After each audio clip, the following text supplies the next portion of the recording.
सोचिए, इससे बुरे दिन राहुल गांधी के लिए क्या हो सकते हैं कि उनसे कांग्रेसी ही कहने लगे कि राहुल जी माफ करिए, आपसे तो ना हो पाएगा। शशि थरूर कह रहे हैं जो काम राहुल गांधी को करना था वो सीजेपी ने कर दिया। जाना था झारखंड राहुल जी को, पहुंच गए प्रयागराज। लेकिन राहुल गांधी कह रहे हैं मैं देर करता नहीं, देर हो जाती है। मैं जहां खड़ा होता हूं लाइन वहीं से शुरू होती है। लेकिन राहुल गांधी इस गलतफहमी में जी रहे हैं और शशि थरूर सवाल पूछ रहे हैं। राहुल गांधी ने छात्रों के गूंज कार्यक्रम की शुरुआत की, सबसे पहले कोटा में। लेकिन उसके बाद राहुल गांधी अंतर्ध्यान हो गए, राहुल गांधी गायब हो गए, कहीं नजर नहीं आए। और जिस शिक्षा के, जिस यूजी नीट के मुद्दे को राहुल गांधी ने उठाया, उसमें जब इस्तीफा हुआ तो कॉकरोच पार्टी के कहने पर हुआ, धर्मेंद्र प्रधान का, राहुल गांधी के कहने पर नहीं हुआ। अब इससे ज्यादा शर्मनाक स्थिति क्या किसी राजनीतिक पार्टी की हो सकती है, किसी नेता विपक्ष की हो सकती है कि उसकी जगह एक नई नवेली बनी हुई पार्टी नहीं बल्कि एक सोशल मीडिया का आप कह लीजिए शगुफा, उसके कहने पर शिक्षा मंत्री का इस्तीफा हो जाए, लेकिन राहुल गांधी के कहने पर ना हो। राहुल गांधी उस मुद्दे पर लेट हो गए, 22 दिन गायब हो गए थे, मिस्टर इंडिया बन गए थे, 1 महीने गायब रहे और उसके बाद आए और सोचे अब फिर से मैं वही शुरू करता हूं। तब तक एक दूसरा मुद्दा, E20 का मुद्दा, यानी पेट्रोल में एथेनॉल मिलाने का मुद्दा जो था वो जोर पकड़ चुका था। केजरीवाल इसमें लीड ले चुके हैं। राहुल गांधी दौड़ते हुए आए, उन्होंने कहा अरे अरे ये मुद्दा तो केजरीवाल लेके उड़े। उन्होंने सोचा अब मैं इस मुद्दे पर बात करता हूं, तो उन्होंने एक बढ़िया सा वीडियो बनाया।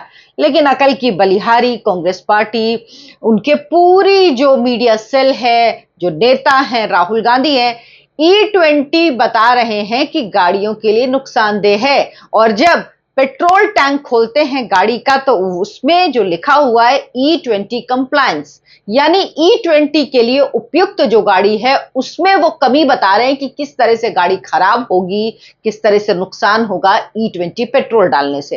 अब इन सब बातों का आप क्या करेंगे? कुछ नहीं कर सकते, क्योंकि राहुल गांधी और उनकी टीम सब एक ही तरह की है। नमस्कार, बहुत बहुत स्वागत है आपका। आप देखना शुरू कर चुके हैं आनंद भारत, आपके साथ मैं हूं डॉक्टर अर्चना सिंह। सीजेपी ने जंतर मंतर पर जिन मुद्दों को उठाया उन मुद्दों को हम पहले ही उठा चुके थे। हमारे पास छात्रों की गूंज कार्यक्रम था जिसमें राहुल गांधी छात्रों से पेपर लीक के बारे में बात कर रहे थे। कांग्रेस के छात्र आउटरीच कार्यक्रम को सीजेपी के प्रदर्शन जैसा रिस्पॉन्स नहीं मिला। यानी शशि थरूर ये कह रहे हैं कि राहुल गांधी जो छात्रों के बात कर रहे हैं, संवाद कर रहे हैं, आउटरीच कर रहे हैं, उसमें रिस्पॉन्स ही नहीं मिल रहा, बल्कि सीजेपी जो कांग्रेस के सामने अभी जुम्मा जुम्मा 4 दिन की बनी हुई एक सोशल मीडिया का शिगुफा है, उसकी रीच, उसकी युवाओं तक पहुंच कांग्रेस पार्टी से कहीं ज्यादा है। अगर युवा किसी मुद्दे पर सड़क पर उतर रहे हैं और राजनीतिक दल उसी मुद्दे को पहले उठा चुके हैं, फिर भी उनकी आवाज लोगों तक उसी ताकत से नहीं पहुंच रही, तो पार्टी को खुद से सवाल करना चाहिए कि आखिर कमी कहां रह गई। मैसेज के तरीके में, युवाओं से जुड़ने के अंदाज में हम क्या करने में नाकाम रहे? क्या हम सुनने में नाकाम रहे? क्या जेंजी की नब्ज पर हमारी उंगली ही नहीं थी? ये सारे सवाल आप समझिए कि शशि थरूर सीधे सीधे राहुल गांधी से पूछ रहे हैं। वो कह रहे हैं कि भाई प्रोग्राम आपने शुरू किया लेकिन उसके बाद जंतर मंतर पर धरना हो गया। अब वो ये तो कह नहीं सकते कि आप चले गए 1 महीने के लिए बाहर, आप गायब हो गए, अनडिस्क्लोज्ड लोकेशन पे चले गए।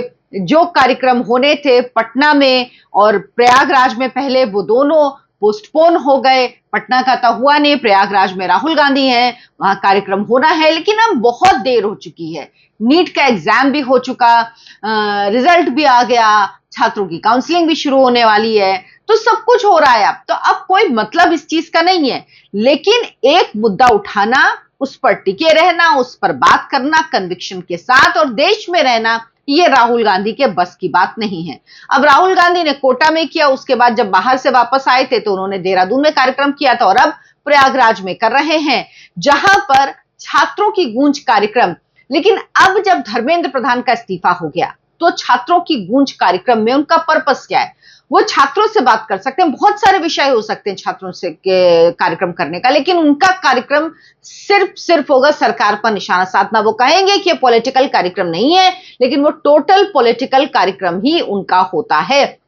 राहुल गांधी के लिए बहुत बड़ा एम्बैरेसमेंट है, कांग्रेस पार्टी के लिए एम्बैरेसमेंट है कि शिक्षा मंत्री का इस्तीफा होता है एक कॉकरोच जनता पार्टी के कहने पर होता है, उसके आंदोलन की वजह से होता है। राहुल गांधी बज़ ही क्रिएट नहीं कर पाते, क्योंकि उसके लिए मुद्दे पर काम करना होगा, उसके लिए आपको बात करनी होगी। और अब इस सवाल जो उठा रहे हैं वो कांग्रेस पार्टी के लोग ही उठा रहे हैं, और शशि थरूर क्या तमाम नेता राहुल गांधी से कह रहे हैं कि भाई आप कुछ तो करिए, क्योंकि लगता नहीं है कि ये आपसे हो पाएगा। कोटा में राहुल गांधी ने सभा की, गायब हो गए, कांग्रेस जनता पार्टी आई, जंतर मंतर पर धरना दिया और सारा खेल बदल गया। राहुल गांधी इस वजह से क्या सदन चलने नहीं दे रहे हैं, उनको लगता है कि अब इस मामले में तो हार हो गई, तो कम से कम गृह मंत्री अमित शाह का ही बयान संसद में करवा लिया जाए कि छात्रों पे लाठीचार्ज हुआ। हालांकि उसकी सारी खबरें आ रही कि किस किस तरह की चीजें थी वहां पे, किस तरह से विदेशी ताकतें एक्टिव हो गई थी, किस तरह से कुछ विदेशी ताकतों से पोषित पलने वाले हैंडलर्स मौजूद थे, उन्होंने रेकी भी की थी, बड़ा खतरा हो सकता था सुरक्षा को लेकर, सारी बातें सामने आ रही हैं। लेकिन राहुल गांधी कह रहे हैं कि भाई छात्रों पर पैलेट गन क्यों चली। अब राहुल गांधी क्या चाहते हैं कि पुलिस पिटती रहे, पुलिस गाली खाती रहे?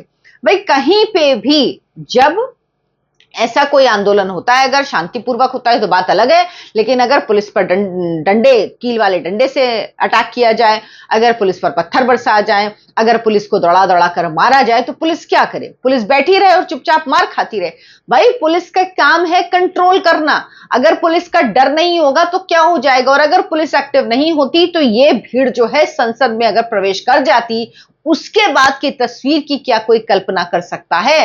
क्योंकि उसके बाद एक ही ऑप्शन होता गोली चलाने का, क्योंकि संसद में आप किसी को घुसने नहीं दे सकते। और आपको वो घटना याद होगी जब साधु संसद में घुसने का प्रयास कर रहे थे, तब इंदिरा गांधी ने गोलियां चलवा दी थी और उसमें कितने साधुओं की मौत हुई थी। करपात्री जी महाराज उन साधुओं की अगुवाई कर रहे थे, तो उन्होंने इंदिरा गांधी को श्राप भी दिया था। वो दिन गोपाष्टमी का था और इंदिरा गांधी की जिस दिन मृत्यु हुई वो भी दिन गोपाष्टमी का था, तो लोग इसको बहुत कनेक्ट करते हैं। तो राहुल गांधी जी दरअसल समझ ही नहीं पा रहे हैं। वो वापस आए 1 महीने के ब्रेक के बाद, लेकिन वो अटक गए हैं, वो बैक में चल रहे हैं, वो रिवर्स में। फिल्म होती है ना जिसे रिवर्स में फिल्म चलती है, आपको बैकग्राउंड पहले आपको आज के दिन, उसके बाद बैकग्राउंड दिखाई देता है, तो वही वाले हाल में राहुल गांधी चल रहे हैं और किसी की सुनने को, समझने को, कुछ कहने को तैयार नहीं है। उनको लग रहा है कि वो जो कह रहे हैं वही ठीक है और वही होना चाहिए। लेकिन अब राहुल गांधी को समझना होगा कि संसद अगर वो नहीं चलने दे रहे हैं, अगर वो इस तरह की मांग कर रहे हैं जिसका कोई, और सरकार को लगता है कि वो सब हो गया, सब आगे निकल गया, मामला कोर्ट में पहुंच गया है, अब गृह मंत्री उस पर क्यों जवाब दें? और वाकई क्यों जवाब दें गृह मंत्री उस पर? कोई कारण नहीं बनता है, क्योंकि पुलिस की जांच में चीजें सामने आ रही हैं, रोज रोज नई चीजें आ रही हैं, और सदन में आप इस तरह से बयान नहीं दे सकते। अब जब इस चीज की कोई आवश्यकता नहीं है और राहुल गांधी इतनी बुरी तरह कांग्रेस पार्टी से हार चुके हैं कि उनको शर्मिंदगी हो रही है, उनको लग रहा है इस शर्मिंदगी को दूर करने का एक ही कार्यक्रम है अब उनका। जो इलाहाबाद में, प्रयागराज में कार्यक्रम है, उस कार्यक्रम में क्या होता है, क्या वो कहते हैं, क्या सुनते हैं, ये सब कुछ आपको आगे बताऊंगी। लेकिन आप बताइए कि आपको मेरा ये वीडियो कैसा लगा। आप जरूर लाइक कीजिए, मेरे चैनल को सब्सक्राइब कीजिए और ज्यादा से ज्यादा लोगों तक पहुंचाइए। धन्यवाद, नमस्कार।